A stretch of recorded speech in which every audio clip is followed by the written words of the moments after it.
أعوذ بالله من الشيطان الرجيم بسم الله الرحمن الرحيم. I welcome you to another episode on the basis of Islamic thought and civilization. So today we shall be looking at the history of Islamic thought, focusing on five main eras on the history of Islamic thought and civilization. So the first era we shall be talking on is the era of foundation, that is Astrotasis. The second era is the era of codification, that is Astro-Tedwin. And the third era we shall be talking on is the Golden Age, that is Al-Astro-Dhahabi. And the fourth era is the era of stagnation, which is Astro-Jumud. And the final era we shall be looking at is the era of revival.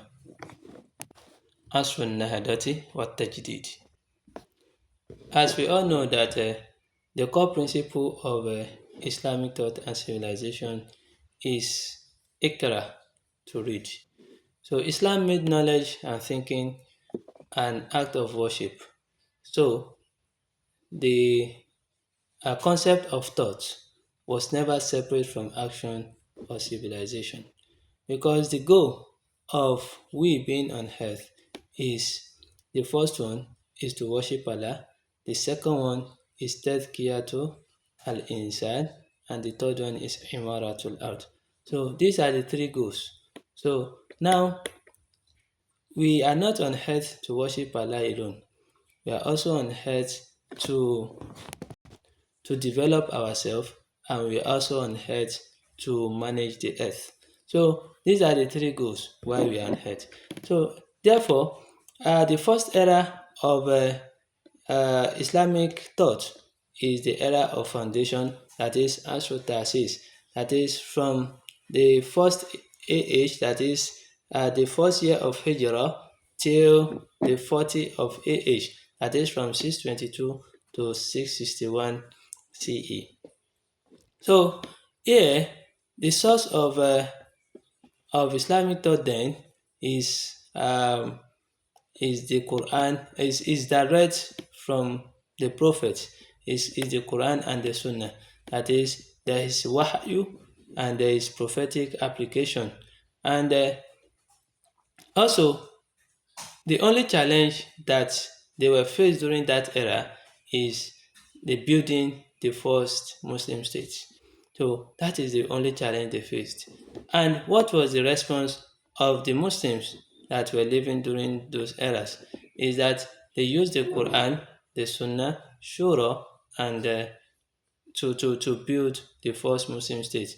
Then there is a constitution of Medina, then establishment of masajid, establishment of markets, army, judiciary, and there is no division during that era between Din and Dunya.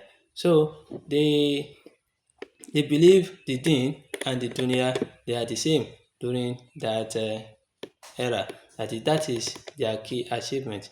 Their key achievement is that they established masjid, market, army, judiciary. So that is the era of the era of foundation, Asru Tasis, the era of foundation of Islamic thought. So the second era we shall be looking at is the era of codification, which is Asru Tedwin. That is from 40 AH to 132 AH. So that is 661 CE to 750 CE. So during that era, there is systematic collection of of uh, of collection of hadith. So that is so during that era there are a lot of challenges that the Muslims faced. So one of the challenges is that Islam has spread to new lands. There are new questions and there are fake hadith. So fake hadith emerged during this era. And what is the achievement of the Muslim scholars, and what was their response to all these challenges?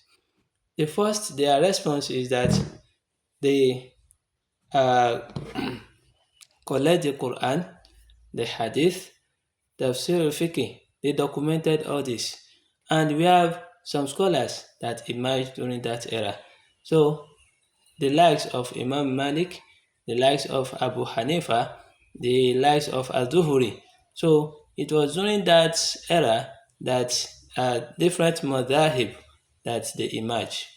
And even in that era also emerges one of the achievements is that the compilation of the knowledge of Lugha, ilmu Lugha, it was during the era of codification that it emerged. So we should be able to differentiate between the era of foundation and the era of codification. The era of foundation is between the first year of Hijrah to 40 CE. That is during the time of the Prophet till the time of the Khulafa Rashidun, to the end of the Khulafa Rashidun. So then the era of codification starts after the end of the Khulafa Rashidun.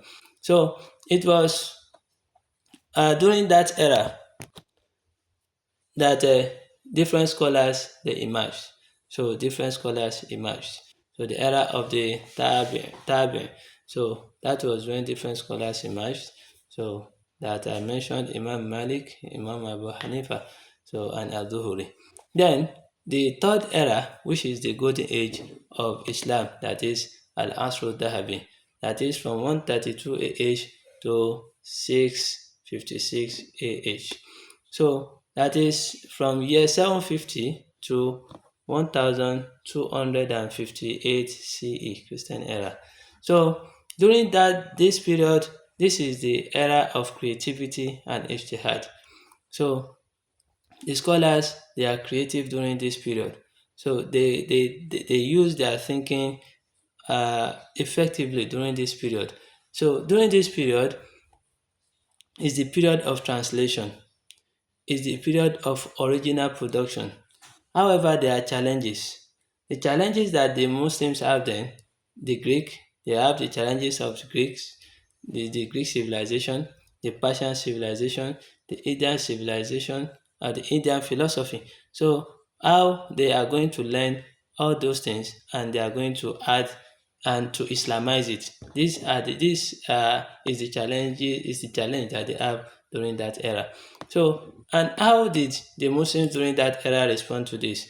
Then during this era, they respond to it by building the Baitul Hikmah. They built the Baitul Hikmah and they absorb, they critique, and they build. That is, they absorb different civilization, they critique those civilizations and they build on what they have learned from those civilizations.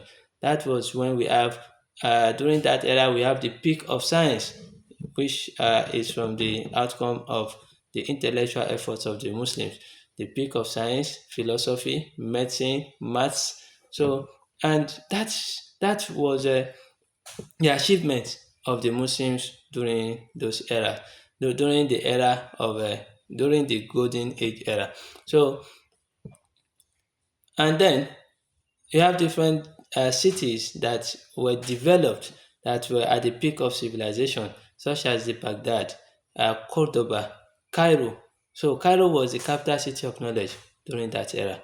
So that is the golden age of Islam. So the fourth stage, the fourth era, is the era of stagnation. That is Asrul Jumud from 656 AH to 1200 AH, which is equivalent to 1258 CE to 1800 CE. Now, when we talk about this era, the problem they have then is the problem of taqlid. That is, they copy. They only copy. They don't have any new idea. They only copy scholars. So they copy commentaries. So they were unable to answer modern challenges. They were unable to answer modern questions.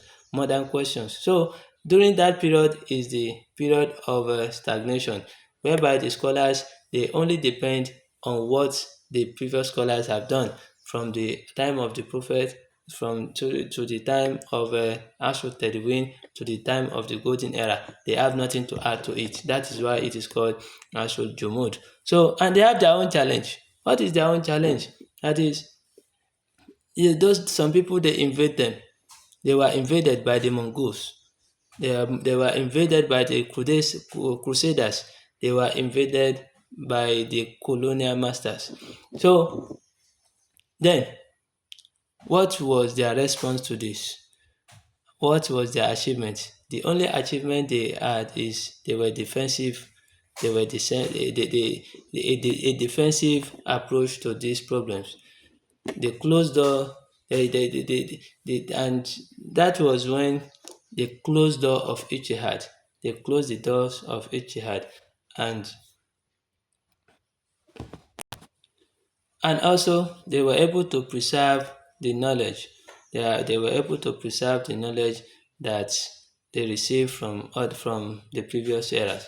And also during that era there were many great scholars. Yes, many great scholars emerged during the Ansrul Jumud.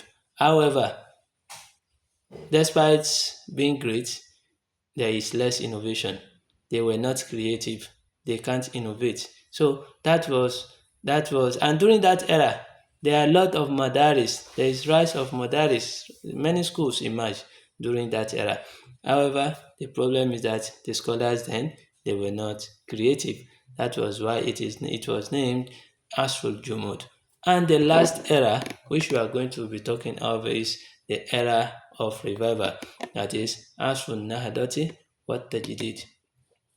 This started from 1200 AH till today. So, and this is equivalent to 1800 CE Christian era till today.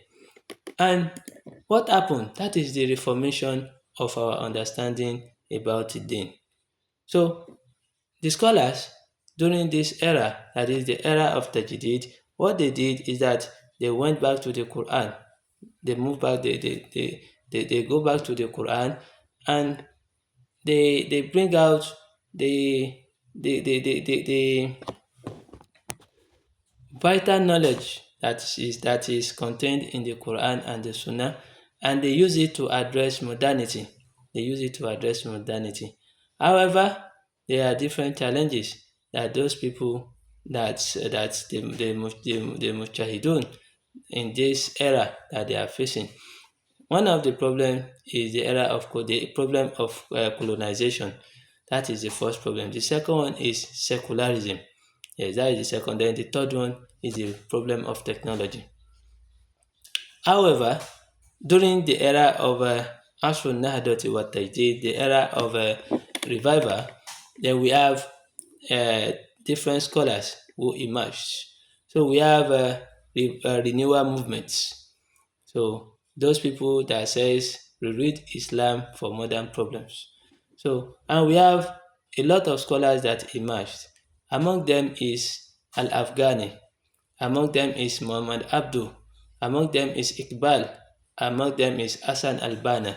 So and we have a lot of them. So these are few among those that are the revivalists in Islam. So and during this era, we have different Islamic universities. That is, Islamic universities were built, and we have Islamic banks, and we have Islamic media. All these they were the achievements of the revivalists in Islam. So these are the five era of on the history of Islamic thought and civilization.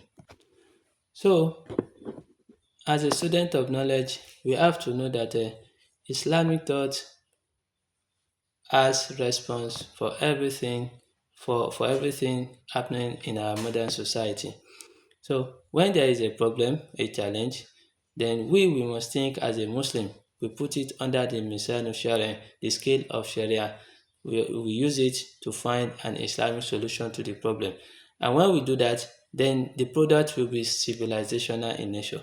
So that is how we Muslims we should be.